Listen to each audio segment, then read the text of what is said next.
welcome back to Grace and Knowledge. Whoa. We're your hosts, Corinne Ritter and Megan Hogarth. This is now, episode 3? Yeah, we made it to episode 3, you guys. So fun. We did take a week off last week. We were feeling a little bit under the weather, but now we're back.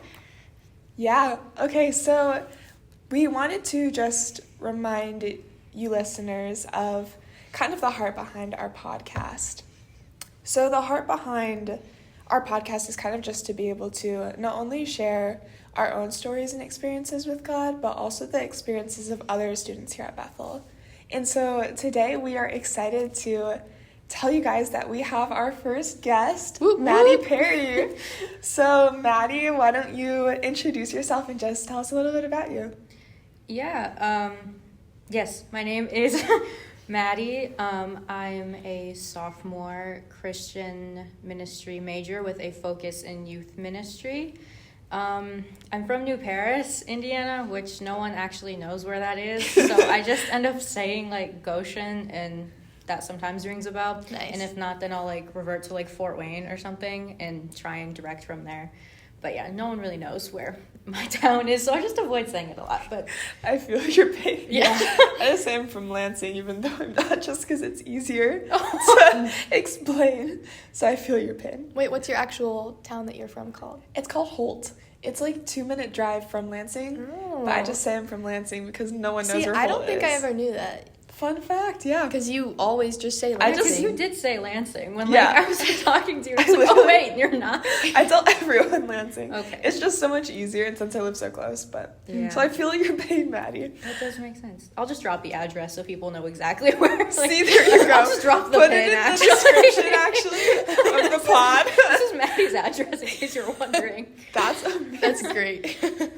All right, but okay, so we have a thing that we do where we do a little question of the day. Mm-hmm. And so, should we get into that, Megan? Yes, we actually have 2 questions today. We do. See, since we have an extra person, we thought we'd add a little extra question. Okay, wait, which one?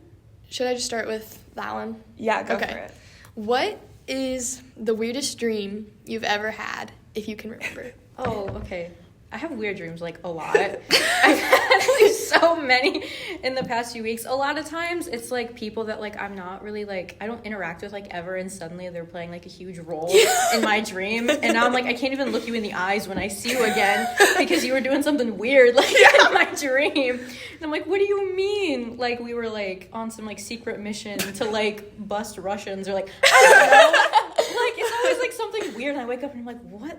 Was that? I haven't thought about this person, ever in my existence. It really changes how you see it and interact with them in the future. Yeah, there's definitely some people around campus I can't look in the eye because I have such a weird dream that, it's always about people that, I never interact with.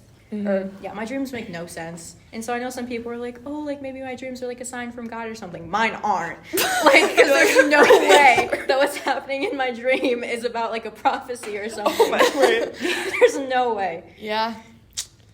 What about you, Corinne? Okay, so for me, I was talking with Megan about this before we started recording, but I told her, I used to get this reoccurring dream as a kid where I would be being chased by these, robot Disney princesses, and I would, get to, the edge of, this cliff, and I'd be, hanging over the edge, and then I'd wake up from the dream. But it would always end there, so, I never fell off the cliff. I never got caught by these, Disney princesses. I would just be hanging from this edge of the cliff. And I same thing there, if that's a prophetic message from God, do tell me, because that's crazy. Just these robot Disney princesses. Yeah. I have a lot of weird dreams. I'm trying to think. I'm not surprised by that, I guess, yeah, same with you, Maddie, where it's just, certain people, I'm like, oh, boy. Why are you here? Yeah. I guess one dream I had, I don't know, it was a long time ago, but me and my friend were, I don't remember what it was, but we were, at Jack and the Beanstalk's giant, there's a giant at the top of the beanstalk. Yeah. And he was gonna cook us in this pot, but it was on some TV show. I don't even know. This is crazy. And so we thought it was a hot tub. And so we were just and he was oh, here are your life vests, and they're little hot dog buns. And so we're just chilling in this hot tub. It's actually a boiling pot of water. And that was all I remember from the dream. I don't think I can ever look at a hot tub the same way again. And yeah, so I guess that dream was pretty wild. Do you guys always like dream and like okay like how like the world is like not like this or whatever, or like I've had dreams like I'm living in like Minecraft or something and everything's so like in cool. Minecraft and I'm like that's so weird, like how am I like dreaming like this or whatever? So it's like really weird stuff that doesn't make sense. And then there's also like a very real aspect where sometimes I'll like dream that I'm like, oh, like I'm married and I have babies and it feels like so real, and then I wake up and I'm like, where are my kids? And I'm like, oh, I don't have kids. And then I feel like really sad, but I don't know, I feel like none of those make sense. Like there's always something weird like going on, or yeah. No, I agree with that. I feel like I don't typically tend to remember my dreams.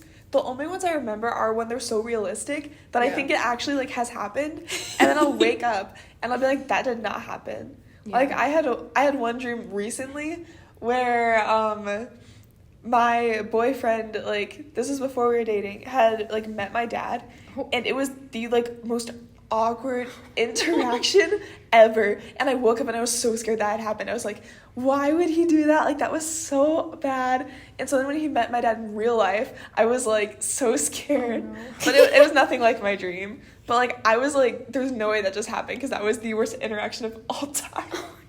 But that's probably like a pretty staple dream for me now, I think. That's funny.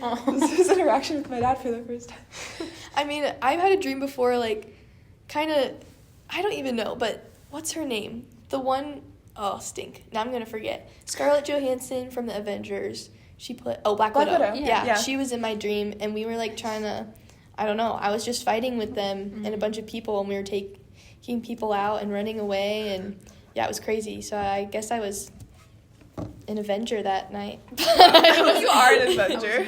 If people are anything from this podcast, it's that Megan is an Avenger.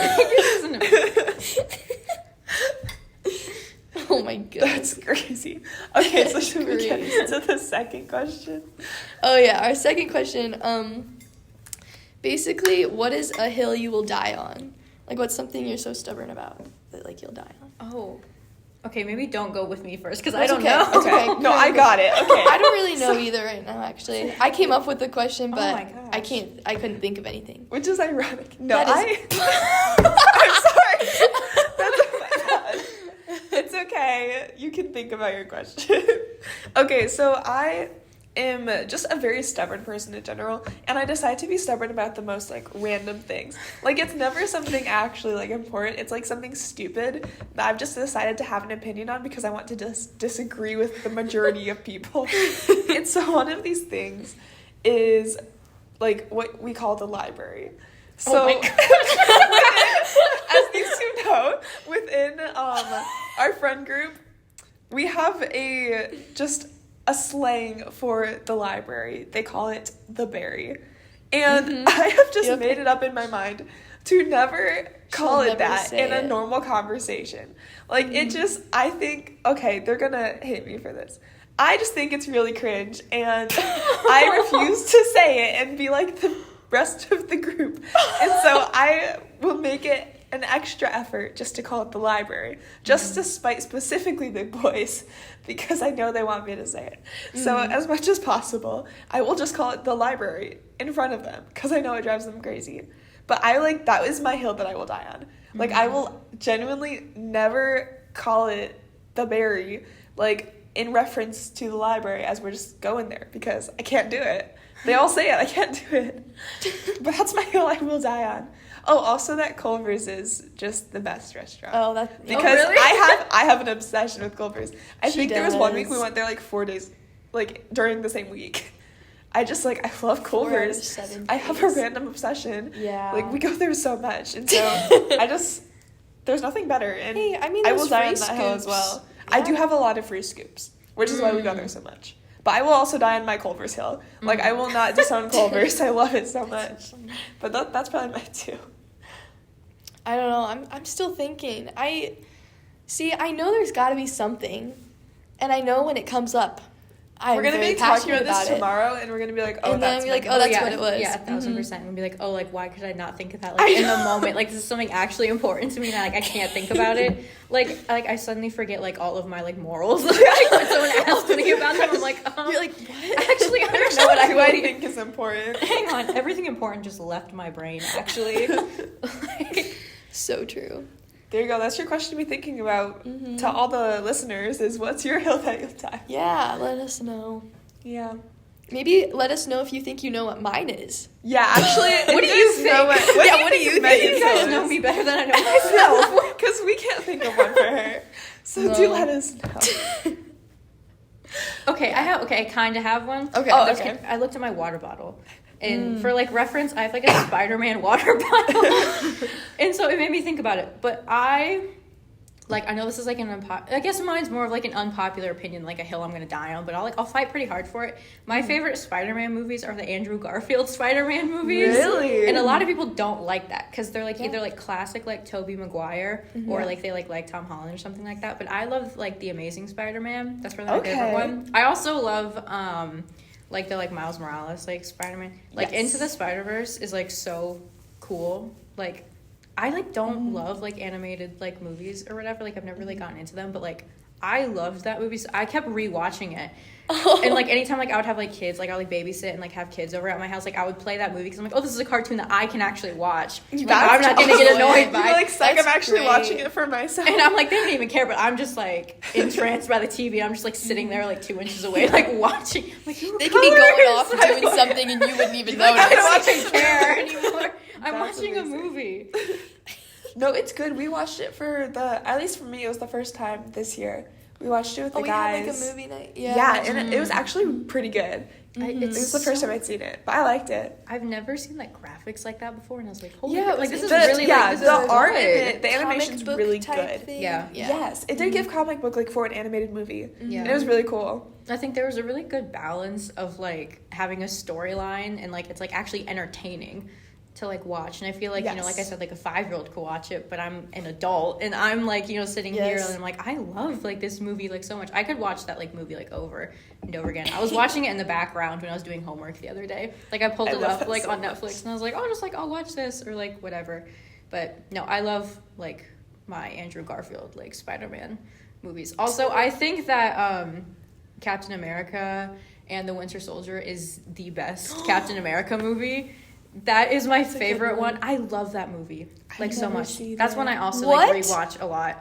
Yeah, I've never seen it. It's so good. It's good. I do like that one. I like the Captain list. America movies. Yeah. I think, like, the first, like, Avengers, like, you know, the classic Avengers, and then, like, that one are, like, peak. Like, when we're talking about, you know, like, Marvel movies, I love those two, like, so much. And I don't know why, like, I'm so... Because I guess, like, Avengers is in general, like, most people like that one. But, like, I'm obsessed with, like, the, like, Captain America and the Winter Soldier, like, movie. It's so good. Like, I just love the combo of, like, Black Widow and, you know, like, the, like, Winter Soldier. And it's, like, plot twist, if you guys haven't seen it yet, maybe you shouldn't be listening to, like, this whole podcast. But it's, like, you know, like, when you find out it's, like, Bucky, it's just, like, this crazy, like, reveal. And, you know... You feel like you're him, like, in that moment. Yeah. I am him, actually. That's so good. So actually, you're Captain America. I am actually Captain America, guys. See, we're just all the Avengers here. We're really like I said, what we learned from this podcast is we're the Avengers. That's crazy. Corinne has to reveal her identity at some point. I know, I gotta figure out who I am. That's crazy. That's funny. Well, hey, I feel like those are some good questions, so everyone be thinking about that, but man, that's good. You still gotta find one for Megan. I know, I've just been sitting here thinking. I mean, I was thinking about how I really like to put pineapples in my cottage cheese. And, like, that is... Sorry, maybe that's my hill to die on, actually. It's just the best. Yeah. I don't know. Everyone always makes fun of me for it, but it's so good. I don't think I've ever had pineapple in cottage cheese before. I put peaches in cottage cheese like an old person. But, yeah, like, I've heard. Intriguing. I love that. I was in very short story. I was in Brand's office one time for, like, office hours, and he was eating cottage cheese and fruit the whole time. Really? That's like, awesome. He's like, sorry, this is my lunch, and I'm like, no, that's real. We, like, talked about, like, cottage cheese and fruit for, like, 15 minutes. If anyone would, it would be Brand. That's awesome. That's awesome. I'm here here for I was having like a deep like conflict in my life, and we ended up just talking about cottage cheese and fruit for 15 minutes. I don't even know how, like, but we did. That's awesome. I mean, what else you could talk about with a ministry professor? Cottage cheese and fruit.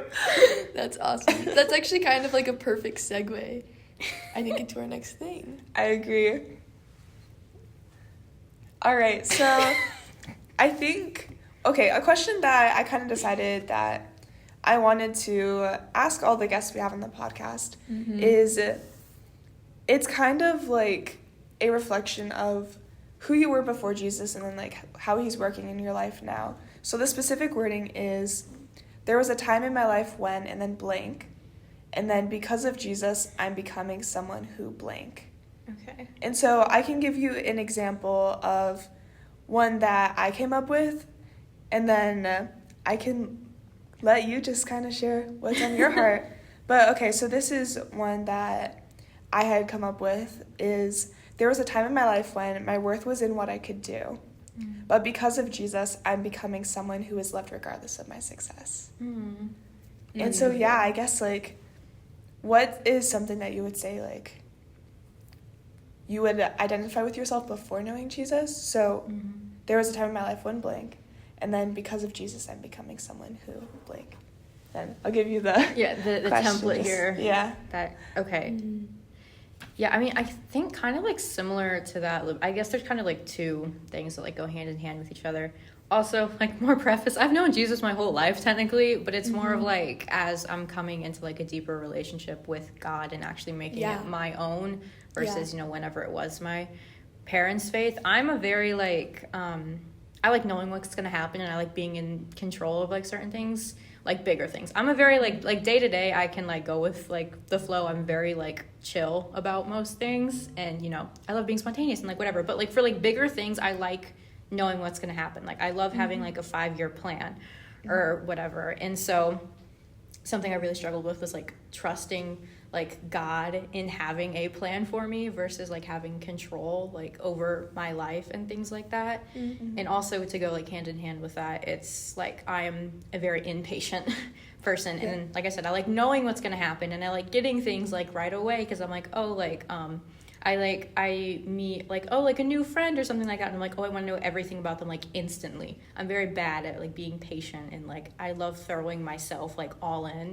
into things. And so it's more about like slowing down and like trusting God. So I think there was a time in my life when like I didn't trust God with my future, and I was very impatient.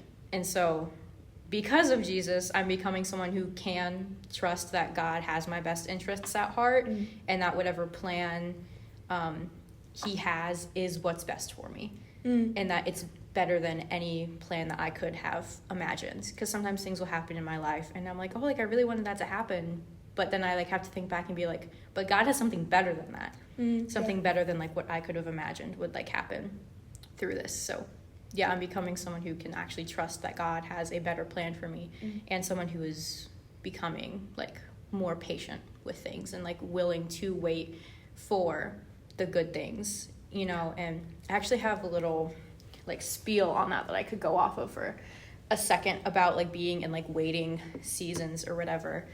Don't like settle for less in your waiting season just so you get something now versus waiting for the greater thing. So whether it is, like a relationship or a job or like whatever it is, like don't settle for like something less than like that you deserve, or something less than God will give for you, just so you have something like to grasp onto in the moment. Be willing to like wait for something good. And that's something that I'm really like learning right now, is just don't settle for less just because it's here now, just it's in the here and now, but you can wait for something in the future that's going to be good for you.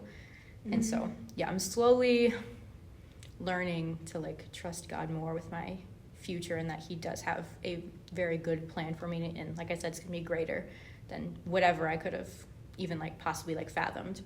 Like I would have never thought that I would be where I am at in my life right now, but it's greater than what I ever could have like thought of. I couldn't have like prayed for this because I didn't know this was gonna happen.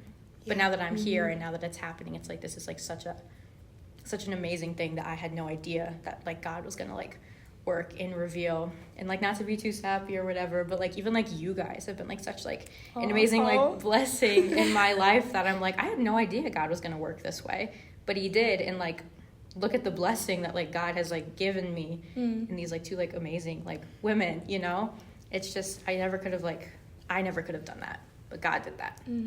Yeah, I definitely can relate to that. Just like even the whole thing with God's timing and just being able to just wait and trust him is a very big thing. And like it can be hard while you're in that season of waiting, but like it's so much it's so worth it. And then even just looking back now, like I know there's still so much God has in store for me, but even looking back now and what he's done so far, it's so encouraging to me, I think too, which gives me more like, I don't know, reason, I guess, to trust that. Yeah, something that I had to remind myself a lot last year was just the idea that God wants the very best for me. I think sometimes it can be really easy to feel like when God's not answering your prayers right away, that he's fighting against you, but remembering that like God truly cares about us and has our best interests at heart. So when he's not doing things like by my timeline, it's not that he doesn't want what I want, it's that he wants to give me like the most fullest like version of that. So when I feel frustrated with his timing, remembering like it's not that God is fighting against me, like God isn't opposing me, God just wants to give me like what I deserve. And so like even when that's not by my timeline, like it's true like what you said, when you can look back and see all that God's done in your life, like just knowing like wow, like God loves me so much, he wasn't willing to let me settle for something that was going to hurt me or was only like mediocre. But it takes time and it takes a lot of maturity and experience to see like God's hand in your life, because it's not always easy. Especially when you want something so badly and you feel like God's timing isn't lining up with that. Yeah, there's also like part of you that like you need to, yes, there's God, but you also are a participant in this relationship. You have to be willing to put forth this effort into waiting. Like even, you know, in the Old Testament, the Israelites, when they were going from Egypt into the promised land, you know, that was a long journey. And when they were in the middle of it, they're like, maybe it's not even worth it. So maybe let's go back to Egypt because, hey, maybe Egypt wasn't that bad. And he's like, are you kidding me? Egypt wasn't that bad? Like, are you serious? What do you mean? Because now they're in the wilderness. And now they're experiencing all this stuff. And they're like, maybe Egypt wasn't so bad. Do you want to go back to Egypt? Do you want to settle for that again? Look at the like abundance of blessings I have for you in the promised land. If you would just wait. If you would just wait for my timing, but you're willing to settle and go back to something that hurt you before just because it's something else and you don't want to be experiencing the here and now. But if you just wait in this season, then you could be experiencing the promised land. And then God didn't give those Israelites the promised land because he said you weren't willing to wait for what I had for you. So guess what? You're not going to experience it. You know, your generations from now will, but you won't. And that's just such a crazy, like, don't settle for something or like go back to something when God has something like the promised land waiting for you in the future. That's so good. Yeah, that's amazing. I mean, think about how much growth we miss out on when we are only willing to settle for what we think is best. Because our human understanding of like God's promises can never actually match up or attain like his actual will. And so if we're only willing, I think, to go with our own knowledge, we, like you said, we miss out on so many blessings that God wants to give us and like the opportunity to play a participating role in his story. And so I think like if you're not willing to walk with God, you're never going to grow. And so even though growth like isn't always an easy process, it is meant to bring us to something greater than where we're at right now. And I think it's important to know that in order to grow, you have to take a step. And a lot of that comes from having faith that God's word is good and that his promises are ultimately true and going to be fulfilled. Yeah, I would say like this, like very recently for me, like this semester, I've seen a lot of growth in my life. And I think too, that comes with having people in your life that can hold you accountable to certain areas that you want to grow in. Because a lot of times I may be like, oh, I really want to grow here. But then I may not like tell someone, or I'm just not willing to be held accountable to that. And then it's so much easier to fall. And I think too, like like what you said, just taking that step and like being willing to, and then also being willing to just like share that with someone you trust and be like, hey, like I really want to work on this, like hold me to that type thing. Yeah, I completely agree. I think that's really good.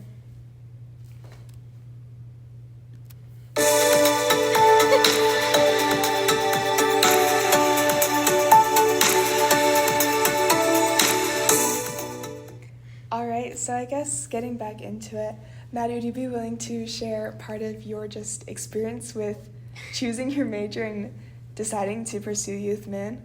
Yeah, that's actually, it's so interesting that we sort of like ended the like last like conversation with like taking a step in faith, because that's literally what it was for me in like ministry. So I guess a more like summarized version of the story, you know, because it's a very long and complicated story, but I came into Bethel as a psychology major, and I was psychology for technically 2 semesters. So my fall semester, I was psychology, and then halfway through my second semester is when I ended up, like making a switch, whatever. But before that, there was a lot of things that went into it. I didn't make the switch like willy-nilly or like whatever. It was very complicated. It's a very complicated process for me. I didn't even think about it until I was in my spring semester. So at the start, of spring semester, I was put in New Testament with Brant.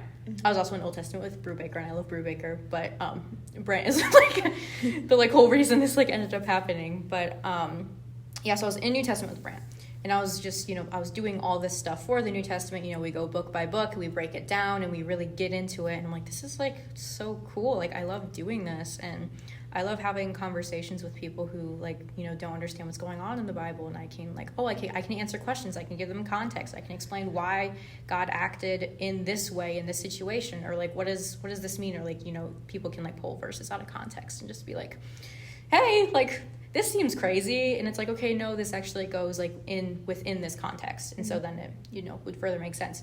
But I digress a little bit. I just thought it was so cool, and I was super interested in it, and I found myself spending hours on this homework just because I loved doing it so much, and I loved putting everything into this homework. It had nothing to do with my major. It's a gen ed class that I have to take, but I found myself doing way more for this class than I'm doing for my major, just because I love doing it, and it was reflected in my work. And I would have conversations with I would go to Brand's office hours all the time and just ask him questions and pick his brain about different things and things like that. But it showed in my work, and Brant would leave comments on every single one of my worksheets, and he would respond to all my questions, and it was such a fun process. But a lot of prayer went into this, because I'm I don't know necessarily what I want to do with psychology. I just kind of came into it because I thought I might have wanted to be a therapist or something like that. So I went to college in the first place, was because I needed a degree to be a therapist, and so that's why I ended up going to college. But now that I'm here and I'm experiencing, I'm okay, maybe I don't want this. And then suddenly I'm in this class, and I love doing all this stuff for New Testament and things like that. And so eventually my meetings with Brant turned into, ministry's interesting, what about that? And so I had a few meetings with him about ministry and maybe what would that mean for me, or things like that. And like I said, a lot of prayer, a lot of thought went into it, and there's a few back and forth over the few weeks. And I ended up having one meeting with him, and he was explaining some more options. He printed out the whole thing. Hey, this is what it's gonna look like. He's I know you're a planner, I know you're knowing what's going on, this is what it would look like, your path for the next 3 years. And I was okay, maybe. He's pray about it some more, do whatever you need to do. I walked out of his office that day, and I walked straight to the registrar, and I changed my major. And I was no, crazy. I'm ready. Full send, I'm good. I walked out of the registrar, and I just felt this huge weight lifted off my shoulders. And I felt at peace. I was I've never felt so content with my life before. I'm happy with where I'm at right now. I'm supposed to be here right now. This is good. So great. Halfway through the semester, I changed to Christian ministry with a focus in youth ministry, because I want to work with young adults, teenagers, things like that. That's kind of the group where I'm focused at. And yeah, so great, happy switch, whatever. Summer comes along, and now that I'm not surrounded, I guess, by this community of faith anymore, a lot of doubts started creeping in my mind, and I'm what am I going to do? Like, what am I going to do with this major? Like, I don't know what's going to happen in the next 3 years. I don't know what kind of job I'm going to get after this, because I don't want to be a youth pastor. And that's a very common track for youth ministry, is being a youth pastor. And that's not where I do not feel called to be a pastor. You know, my main plan was just to work in a church somewhere with youth. Like, that was my main plan, like, whatever. And then I started doubting that, and I'm like, does that even exist? Like, I don't know what I'm supposed to do with this degree. Like, am I wasting my money? Am I wasting my time? Like, I don't know what I'm doing here. And just, like I said, a lot of doubts just started to, like, creep into my mind about, like, maybe you shouldn't do this. And so over summer, I changed my major to business because I had a conversation with my dad about it, and I was like, I don't know what I want to do at this point, actually. And he's like, you know, I'll fully support you wherever you go, but if you don't know what you want to do, then, like, maybe do this, because it's a safe bet. And that was the problem, was that it was a safe bet, was that this is something that I know exactly what my life will look like if I go this route, and it's safe, and it's not scary, and I can just do this. So I changed my major to business. I emailed Brant over the summer, and I was like, hey, I'm just letting you know, you probably got an email or something, but I did change my major, and I, you know, thanked him for, like, everything he did for me and all the hours he invested in me. But I changed my major to business. And when I did it, I felt guilty, like, doing it. I felt guilty sending that email. I felt guilty submitting that form of, like, a major change. I felt guilty doing it. But I was like, no, this is what's, like, good for me, right? Like, I don't know, this is what's good for me. But I never felt good about it. And so I come back this semester, and I'm in one business class. For some reason, my business, like, advisor never took me out of, like, 2 of my ministry classes, because I did keep a minor in Christian ministry. That's actually an important part of that. I completely forgot. I did keep a minor in Christian ministry because I wasn't quite ready to let go of it. And I think that was, like, kind of a sign of, like, hey, if you're not willing to let go of it, then, like, why are you holding on to it still? You know?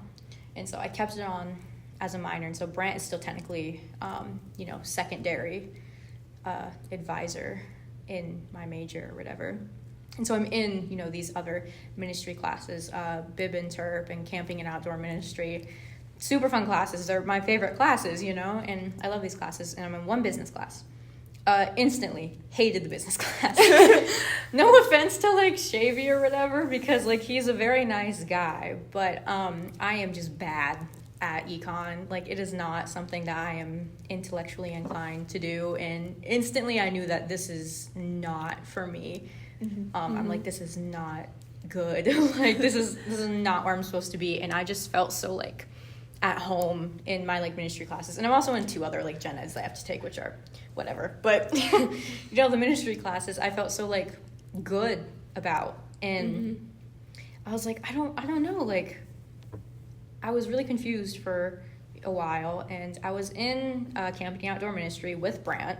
That's one of the classes I was still registered in. And we had to do this assignment for something. I don't remember what it was, but we had to, like, type something out and, like, read aloud, like, our answers or whatever.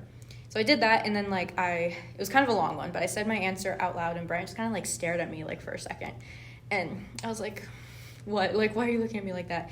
And he was like, Maddie, like, that was really good. He's like, that was, like, a really, like, well thought out, like, answer that, like, you know, you said there. And I was like, oh, okay. And then he went on for, like, a minute, like, about how good of an answer it was. And I was like, okay.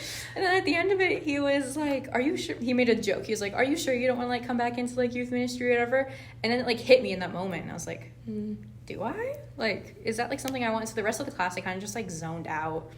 And I was, like, thinking about it. So I went up to him after class, and it was funny because first thing I said to him was like, oh, like, that was, like, a funny joke you made. And he instantly was like, I did not mean to offend you. Like, I was not trying to bully you or, like, trying to, like, drag you back or try and make you do something you didn't want to do. I'm like, no, that's not at all. But, like, what I'm saying, I was like, no, it's good. Like, it's good that you brought that up because it's been on my, like, mind for the past, like, month, you know, or however long it was. I actually have no idea how long it was. But I was like, it's been on my mind, like, for a long time. And so he's like, oh, like, really? And so then I stayed after class. You know, it's an hour and, like, 20-minute long class. Yeah. Okay. And then I stayed for an additional 45 after class. Wow. Just talking to Brant about options and things like that. And he's like, you know, if you really feel called back, he's like, we would love to have you back, Maddie. He's like, I honestly, like, feel like this is where you're supposed to be. He's like, I'm not pressuring you or anything, but he's like, I just feel God like really wants you here. And I talked to him so many times last semester and even like this semester, just about like, oh, what can I do with like a ministry minor, like I don't know, or things like that. And he's like, I really like, you seem very well equipped for like youth ministry. You feel like very like called to be here. And he said that like, I really see you like doing this, and I can see God working in you like through this. He's clearly like doing something if you're so troubled about it, about coming back. And so a few days go by, I think, and then I have an actual meeting with him in his office, and we're talking about different things and stuff like that. And it comes up again, just like, I think I want to come back. Like, and the biggest reason that I didn't stay with my major in the first place was because I was scared of what was going to happen. I don't know my future with this major. I don't know my future with this degree. I don't know what's going to happen. I don't know where I'm going to end up. And that's like terrifying for me, because I like being in control, and I like knowing where I'm going to end up, in important things like my career and like my job and what I'm doing. I like knowing those things. And this was a huge step of faith for me, because I'm like, I have no idea where like I'm going with this. Yeah. I just know that God wants me here. Yeah. And so, I changed my major back to youth ministry. And just like it was like spring semester, when like I walked out of the registrar, I felt like instant like peace, like again. And it was like, wow, this is where you're supposed to be. Like God was saying like, good job for like following directions. Yeah. This is like where you're like supposed to be. And it was such like a trust like issue, I think. And so that's when like I brought up earlier about like having like trust and like patience and things like that. And because I like knowing, and it was just a big trust issue between me and God. I'm like, I don't know if I actually fully trust you with this, because if I can't sit down and have a conversation with you about it, then I'm gonna like freak out. And I know I can talk to God, I know I can pray, I know we can have communion with the Father like that, but it's still scary knowing he's not like a physical human being sitting in front of me like Brant or something that I can talk to about like my options or whatever. And so I never fully gave that trust over to God, and I was like, I don't know if I actually trust you like with this. And so taking that step was me I guess maybe not even reaffirming, because I don't even know if I had it in the first place, but just like really like affirming that like I fully trust you. Wow. Even though it's hard and like I'm scared, like I don't know what my life is gonna look like, but this is where you're calling me. I know you're calling me here. Wow.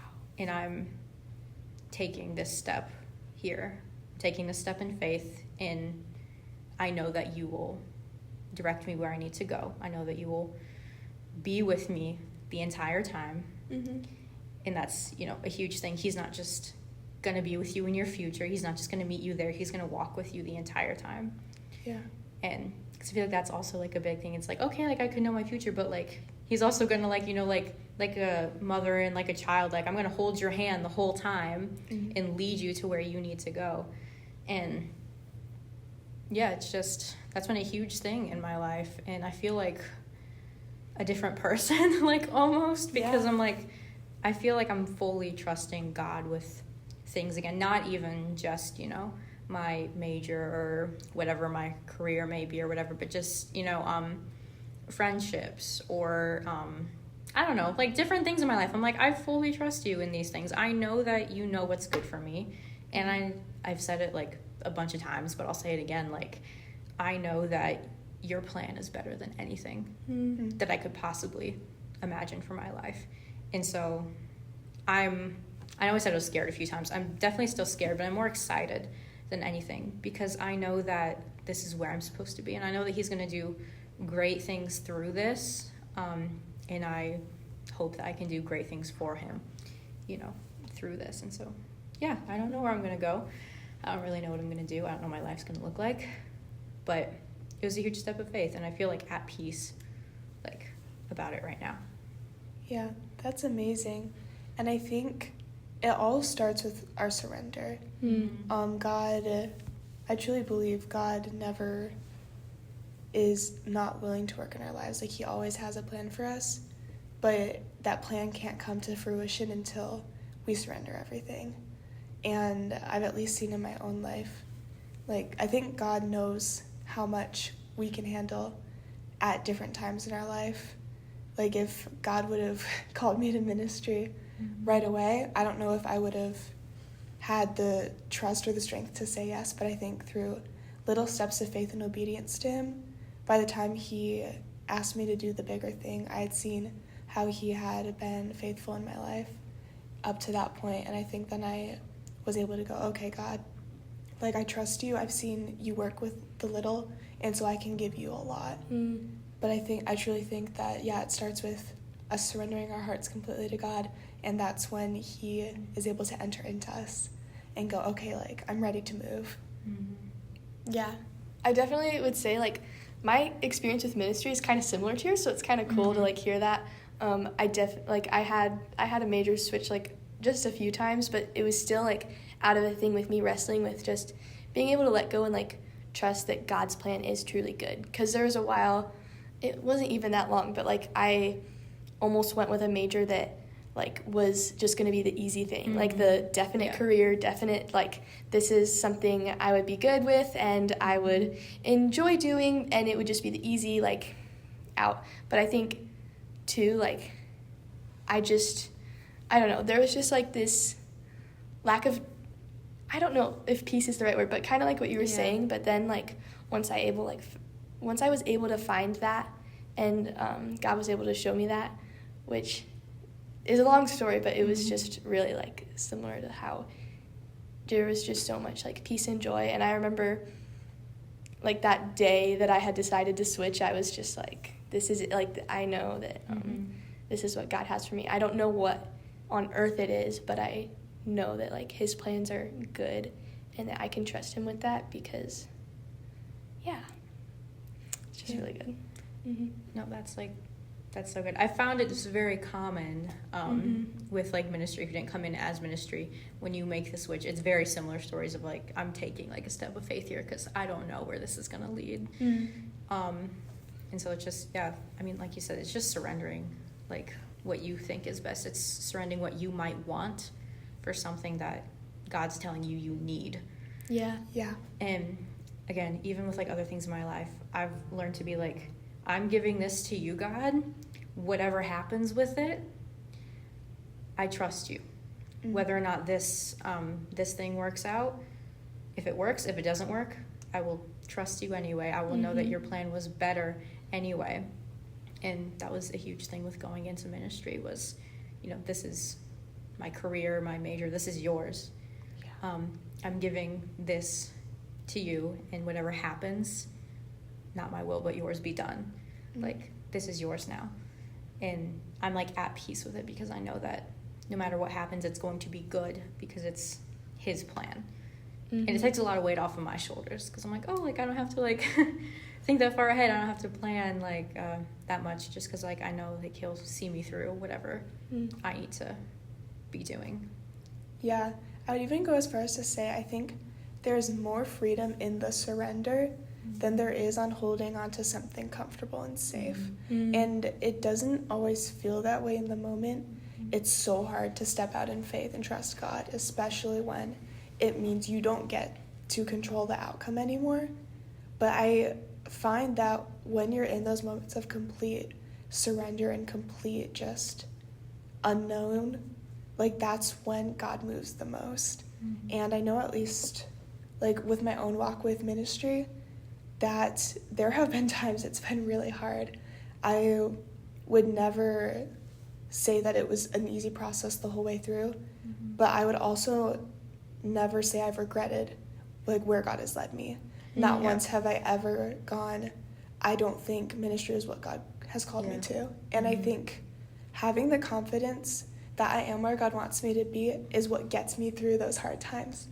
I think when you don't have that, when you're following your own will, what's to stop you from giving up when things get tough? But, like, knowing that God walks with us, like, holds our hand in those hard situations is what gets you through, because you can know, like, with complete confidence that, like, God has not forgotten me, and God will continue this work into completeness. And so even in the moments where it can feel hard to trust God, knowing that like those moments of surrender are where he moves, and that those moments of trust are where we get to see his hand in our lives the most. Yeah.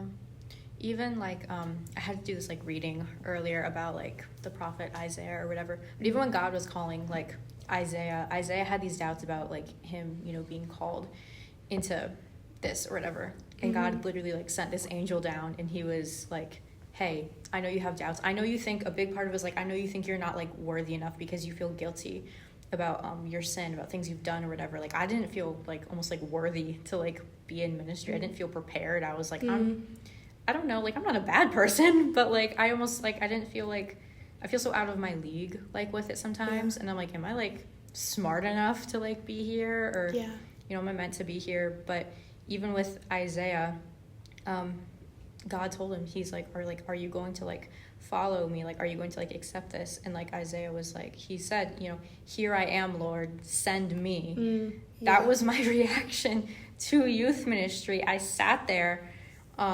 before, you know, this semester switch. I sat there and I was literally just like, that's what I said. I said, here I am, Lord, like send me. Like I'm willing to do this now. Like it's scary, but I'm gonna take this on and I'm gonna do this because, you know, I'm here for whatever you want me to be here for. Yeah, that's so cool. Well, thank you so much for just sharing with us your story and like where God's called you to be. It's so cool to get to learn from people, and I just truly learned so. I know we've talked before, but like learning new things every day. Could we just pray over you right now? And yeah. I think that'd be really cool. All right, let's pray. Lord, I just thank you so much for Maddie and the person she is and who you've called her to be. I pray that as she finishes college and steps into ministry, that you would just guide her through everything, and that she would just be, just continue to be willing to trust in you. Thank you that she has been able to make that step of trust in you, and help her to remember that she can do that because you have her future and you know what's best for her. And I just pray that you would give her wisdom and courage when things get hard, and that she would just continue to lean on you through that and to lean on the people that you've placed in her life around you. We thank you again that we got to have just a great conversation with her, and please just be with us the rest of this week. We love you, Lord. Amen. Amen. Yeah, thank you so much, Maddie, for being our first podcast guest. Yes. And hopefully we can continue just to bring more people on who continue to just love the Lord and pursue his passion like you. So thank you. And we'll see you guys next time on Grace And Knowledge.